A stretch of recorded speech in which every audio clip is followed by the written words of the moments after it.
Oke brother, kembali lagi bersama gua Robertino Suherman. Gimana kabar kalian semua? Sehat?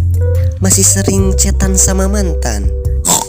Ya, mudah-mudahan kita selalu diberi kesehatan dan terhindar dari wabah penyakit yang sedang melanda dunia saat ini. Oke, di video kali ini gua akan merangkum sebuah film yang berjudul Polar tahun 2019, disutradarai oleh Jonas Åkerlund. Film tersebut menampilkan Mads Mikkelsen, Vanessa Hudgens, Catherine Winnick, Matt Lucas, dan teman-teman saya sewaktu kuliah di Nigeria Defense Academy. Jadi tanpa banyak bacot di awal, karena ngebacot itu sangat menguras energi saya, maka langsung saja simak videonya.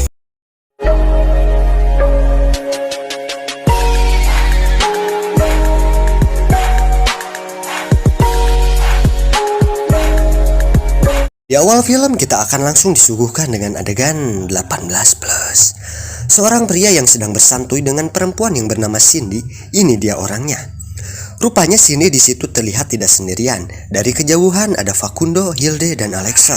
Rupanya mereka adalah sekelompok pembunuh bayaran anak muda yang sudah siap untuk melenyapkan pria yang bau tanah ini. Gaya penyamaran Cindy ini selalu mengelabui targetnya dengan cara mengajak adegan kukodaan. Setelah beres, tak lama datanglah teman mereka dengan membawa sebuah helikopter. Dia bernama Carl, ini dia orangnya.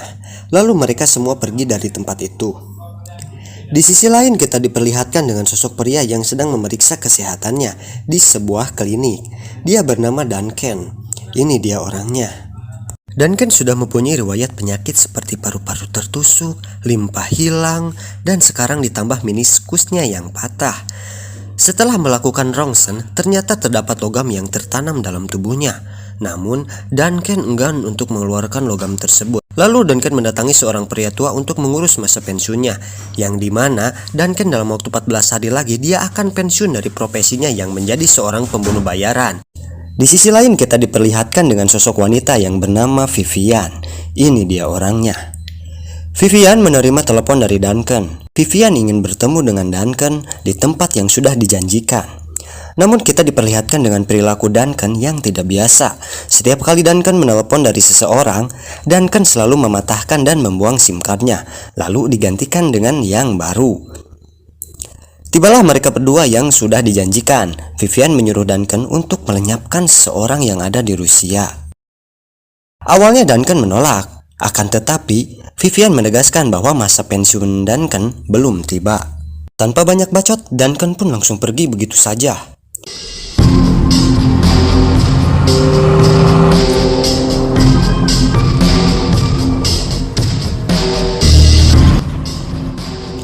Lalu, Duncan pergi ke sebuah Indomaret untuk membeli beberapa cemilan dan durek. Durek. Untuk... ya itulah. Lalu Duncan membeli CD film Express dan mengadopsi seekor anjing yang ada di sisi jalan. Ternyata sebelumnya sudah ia siapkan untuk mengisi kebutuhan di masa pensiunnya yang akan tiba dalam 14 hari mendatang. Seperti yang kita lihat, tempat tinggal yang saat ini sangat terpencil dan jauh dari keramaian. Dan sepertinya dia lebih menyukai untuk pensiun agar terhindar dari banyak orang. Dan ternyata momen-momen nyantui seperti ini sudah Duncan idamkan dari dulu. Mantap. Entah itu sebuah mimpi atau bukan, karena si anjing menggesek-gesek kaki Duncan. Setelah sadar, dengan spontan tak sengaja dikira sebuah ancaman, Duncan menembak si anjing tersebut. Setelah itu Duncan sedang memperhatikan tetangganya. Dan ternyata meskipun mereka berdua bertetangga, tapi mereka tak saling mengenalnya. Pada saat malam hari, Duncan sedang mengamati targetnya. Di sisi lain, Bos Vivian terlihat sedang membicarakan bisnisnya bersama Blood. Ini dia orangnya. Sepertinya Blood sedang membicarakan mengenai pajak atau asuransi para pelaku pembunuh bayaran kepada petinggi komunitas itu. Sementara itu Duncan sedang menuju Rusia. Untuk sementara dia open BO. Dengan itulah langganannya untuk mantap-mantap di sebuah hotel. Karena bising suara kereta, anak si wanita tersebut terbangun dari tidurnya. Dan tak sengaja anaknya telah mengganggu ibunya yang sedang mantap-mantap. Lalu si wanita tersebut dan anaknya terpaksa Duncan kunci seolah mereka berdua terjebak di dalam kamar hotel. Di sini kita ketahui bahwa target pembunuhan ada di hotel ini. Tanpa banyak bacot, si Duncan langsung melancarkan aksinya dan Duncan menyamar sebagai tukang servis untuk mengeluarkan si Lonte dan anaknya. Duncan sengaja menimbulkan suara bising untuk mengganggu si target agar segera keluar dari kamarnya.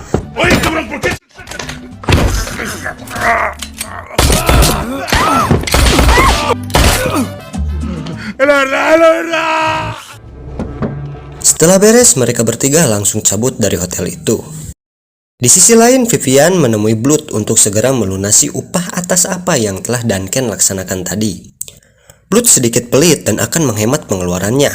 Dia berencana daripada membayar sisanya kepada Duncan, lebih baik Blood membayar orang lain untuk melenyapkan Duncan yang harganya 1/4 lebih murah dari jasa Duncan. Blood membayar sekelompokan anak muda untuk memburu Duncan. Seperti yang kita tahu, identitas Duncan sangat sulit untuk dilacak. Lalu mereka pergi mendatangi si paman tua untuk mencari riwayat aktivitas Duncan. Mereka mendapati kamar apartemen dengan nomor 506 dan ternyata apartemen itu sudah diganti pemiliknya.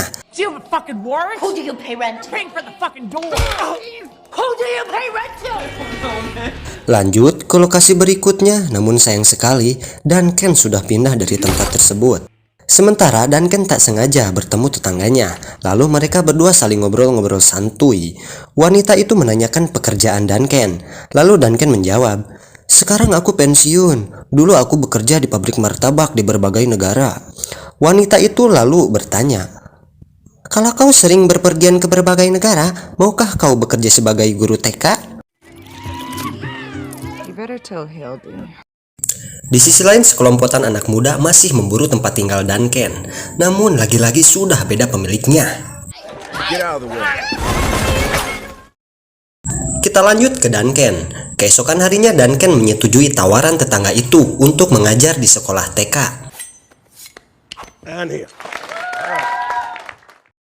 Pantang menyerah, sekelompok anak muda itu berhasil menemukan lokasi Duncan. Ia langsung menuju ke lokasi. Dari kejauhan, di situ terlihat ada Duncan. Seperti biasa, ujung tombak mereka yaitu Cindy. Di tengah jalan, Cindy berpura-pura mobilnya mogok. Duncan dengan spontan berhenti lalu memberi tumpangan. Merasa badai salju semakin besar, akhirnya Cindy diperbolehkan untuk bermalam di rumah Duncan. Seperti biasa, Cindy mengelabui targetnya dengan cara mengajaknya wik-wik. Merasa Duncan sudah di ujung tombak, Cindy memposisikan tepat ke arah sniper Bakundo. Secara tak sengaja, Duncan melihat pantulan laser sniper di kaca. Kini Duncan baru menyadari bahwa dirinya telah dijebak. Maka inilah yang terjadi. Saat mereka menerobos ke dalam, ternyata Duncan sudah tidak ada. Anda tahu apa yang terjadi?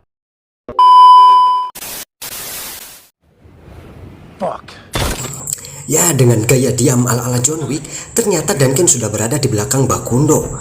Bagaikan senjata makan tuan, kini Duncan berhasil membalikan keadaan. Karena sniper itu memiliki sensor panas, Duncan mematikan lampu rumahnya supaya mereka lebih kesulitan untuk berlindung. Tak mau dikacangin, mereka menyalakan kembang api untuk mengganggu sensor sniper itu. Sementara salah satu di antara mereka menyelinap ke arah Duncan. Lagi-lagi Duncan sangat cerdik. Setelah kembang api itu padam, Hilde bersembunyi di sudut kulkas dan menahan napas agar suhu napasnya tidak terdeteksi. Layaknya pro player bocil FF, meskipun bersembunyi di sudut sempit, buat Duncan itu bukan masalah yang sulit. Duncan dapat membunuh Hilde dengan sangat mudah. Setelah beres, Duncan langsung menggeledah. Barangkali ada petunjuk siapa sih orang yang membayar mereka untuk melenyapkan dirinya. Duncan hanya mendapat kunci hotel dan dia langsung menuju ke hotel itu. Setelah sampai di sana, ada teman mereka yang sedang mabuk berat. Dia ngelantur setengah sadar dan memberitahu bahwa tetangga itu sudah diculik. Tak pikir panjang, Duncan menuju ke halaman dan menuju ke rumah wanita itu. Ternyata benar saja mereka berhasil menculiknya. Entah kenapa wanita itu mereka culik. Tapi intinya siapapun yang berhubungan dengan Duncan, mereka akan mengondisikannya. Di sisi lain, Blood terlihat sangat marah karena orang suruhannya dapat Duncan habisi satu persatu. Dan lebih marahnya lagi karena Duncan masih tetap hidup. Cepat atau lambat, Duncan akan tetap memburu siapa sih dalang di balik semua ini. Merasa stres, Duncan pergi menuju bar, yang dimana di situ terlihat ada teman lama Duncan yang bernama Porter. Ini dia orangnya. Porter dulunya sama, dia anggota pembunuh bayaran, namun kini dia sudah pensiun. Saat Duncan hendak bersalaman, Porter menempelkan obat bius ke tangan Duncan. Saat itu juga Duncan langsung ambruk. Ya, lagi-lagi dengan berbagai cara Blood tetap memburu Duncan. Dan lagi-lagi ketika uang berbicara, di situ teman kita akan berubah menjadi bangsat. Akhirnya Duncan berhasil ditangkap oleh Blood. Sebelum dibunuh, Duncan akan disiksa terlebih dahulu dalam 4 hari. Ya elah. Dan kita lihat benar saja wanita itu berhasil Blood culik. Secara bersamaan Duncan dan wanita itu disiksa. Duncan disiksa dengan cara dicabik-cabik tubuhnya. Si galau Lalu wanita itu disiksa dengan cara disuntik supaya tidak tidur. Entah jenis suntikan apa, saya juga tidak tahu. Mungkin itu suntikan corona meren lah. Lanjut, saat memasuki hari ketiga, tak sengaja Blood mematahkan pisaunya. Dan potongan pisau itu tertinggal di tubuh Duncan. Sebentar, Anda masih ingat potorongsen ini? Ya, ternyata pisau itu patah disebabkan terbentur dengan logam yang ada di dalam tubuh Duncan. Dengan terpaksa menahan sakit, Duncan mengambil potongan pisau dari dalam tubuhnya. Dan Anda tahu apa yang terjadi? Setelah memanfaatkan patahan pisau yang tertinggal di dalam tubuh Duncan, pokoknya mata tinggi lu, pokoknya mata pas dicabut nanti. Dengan kemahirannya, Duncan berhasil membuka gembok yang menjerat dirinya. Tibalah hari keempat, yang dimana hari itu adalah hari terakhir Duncan. Seperti biasa, Blood beserta penjaganya menuju ke ruangan penyekapan itu. Saat mereka menuju ke arah Duncan, tiba-tiba mampus. Setelah berhasil mendapatkan sebuah beceng, Duncan menembak kotak listrik. Layaknya John Wick, dia membunuh para penjaga dengan cara diam-diam menghanyutkan. Saat menyadari bahwa Duncan meloloskan diri, Blood merasa ketakutan dan cabut dari tempat itu. Wah.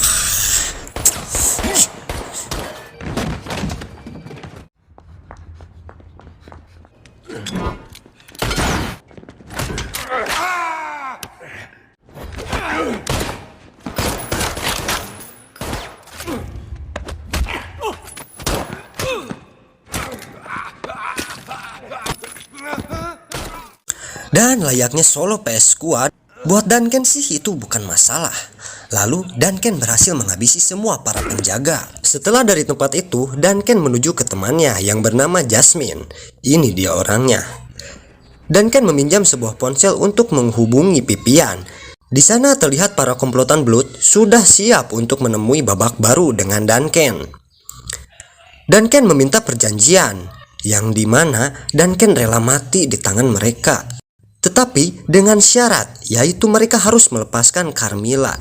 Oh, jadi Carmilla ini yang itu tuh yang ngajak untuk beralih profesi jadi guru TK. Nah, karena Carmilla itu tidak bersalah dan tidak tahu apa-apa, lagi-lagi bayang-bayang itu menghantui dan membangunkan Duncan.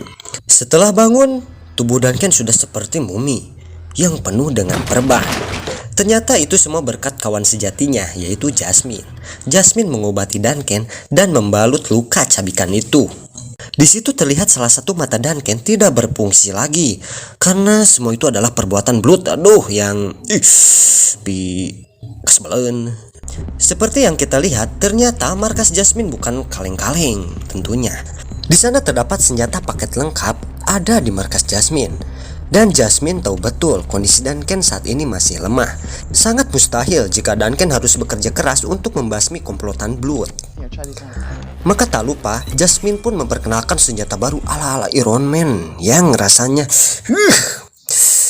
mantap. Yang dimana senjata itu cukup hanya dikendalikan dengan menggerakkan tangan saja. Setelah semua perlengkapan sudah siap, Duncan pun menuju ke suatu tempat. Di tengah perjalanan, Duncan menelpon Pipian untuk menanyakan kondisi Carmilla. Rupanya tak mau menyia-nyiakan kesempatan, teknisi Blood melacak posisi Duncan dari nomor yang Duncan gunakan. Lalu mereka pun segera bergegas. Duncan kembali menelpon Pipian bahwa dirinya sudah siap untuk bertukar dengan Carmilla. Acara mereka janjikan besok jam 9 di stasiun kereta. Di sini kita perhatikan baik-baik. Biasanya Duncan tidak banyak bicara. Kali ini Duncan mengobrol cukup lama. Duncan sengaja tidak menutup teleponnya karena Duncan tahu bahwa Pipian sedang bersama pasukan Blood. Dengan feeling yang kuat, mereka pasti melacak si Duncan dan menghampiri Duncan. Benar saja, mereka melacak lokasi Duncan. Sementara si Belut sedang santai dan menyaksikan siaran langsung dari markasnya. Meskipun di luar jadwal, Duncan tetap melakukan penawarannya. Namun di sini, Pipian malah menghiraukan Duncan. Karena Pipian dibayar mahal oleh Blood, maka di sini Pipian memutuskan untuk tetap melenyapkan Duncan dan mengabaikan permintaan si Duncan. Uang. Semua juga itu karena uang. Layaknya Mang Iron Man, Duncan menghabisi seluruh pasukan Belut cukup hanya menggunakan tangan saja. Dan benar saja, Duncan membunuh tanpa menyentuh.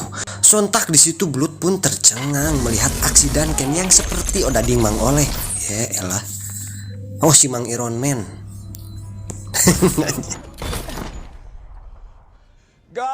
Setelah menghabisi orang di sana, Duncan pun langsung OTW menuju ke markas Blood. Saat Duncan tiba di markas Blood, semua penjaganya ketakutan dan meninggalkan Blood sendirian. Sontak di situ Blood pun leles seperti kedatangan singa yang sedang mengaum-ngaum mengamuk. Tanpa banyak bicara, Duncan pun langsung memenggal kepala Blood dan melompat jauh keluar puluhan meter dari atas gedung. Sementara itu kita lihat Carmilla yang sudah tidak walakaya. Lalu Duncan membawanya pulang. Duncan terlihat sangat cemas melihat kondisi Carmilla pada saat itu. Dia merawat dan menunggu Carmilla sampai sadar. Merasa capek, Duncan pun tidur. Ketika bangun, ternyata wanita itu sudah tidak ada. Duncan melihat sekumpulan berita judul yang sudah berserakan. Setelah Duncan ingat-ingat, ternyata wanita itu adalah anak seorang yang pernah Duncan bunuh di masa lalu. Sekarang sudah terjawab, bayang-bayang masa lalunya itu, jawabannya adalah Carmilla. Dulu Duncan pernah dibayar oleh seseorang untuk melenyapkan seluruh anggota keluarga Carmilla. Namun entah kenapa, waktu itu Duncan enggan untuk membunuh Carmilla. Maka, Maka sekarang Duncan dan Carmilla dipertemukan oleh waktu. Merasa sakit hati apa yang telah Duncan lakukan kepada anggota keluarganya, Carmilla menodongkan senjata ke arah Duncan. Di situ Duncan terlihat pasrah tidak walakaya dan menyuruh Carmilla untuk segera menembak dirinya. Kalian tahu apa yang terjadi? Carmilla sengaja tak meletuskan senjata kepada Duncan. Alhasil Duncan tetap hidup, tapi dia mempunyai alasan. Dia ingin tahu siapa yang menyuruhnya untuk menghabisi keluarganya waktu itu. Tapi Duncan di situ tidak tahu.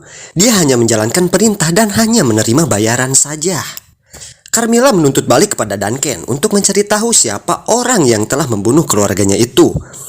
Duncan pun penasaran dan akan mencari tahu siapa dalang semua kejadian waktu itu. Dan akhirnya mereka pun hidup rukun layaknya seorang ayah dan anak. Film pun selesai. Mungkin itu saja pembahasan singkat film ini.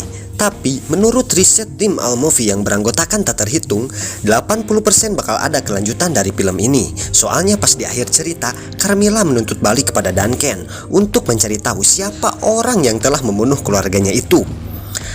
Oke brothers, sebelum saya pamit jangan lupa subscribe channel ini supaya kalian tidak ketinggalan video-video selanjutnya. Saya Robert beserta jajaran tim Allmovie mengucapkan Hamsa Hamidah.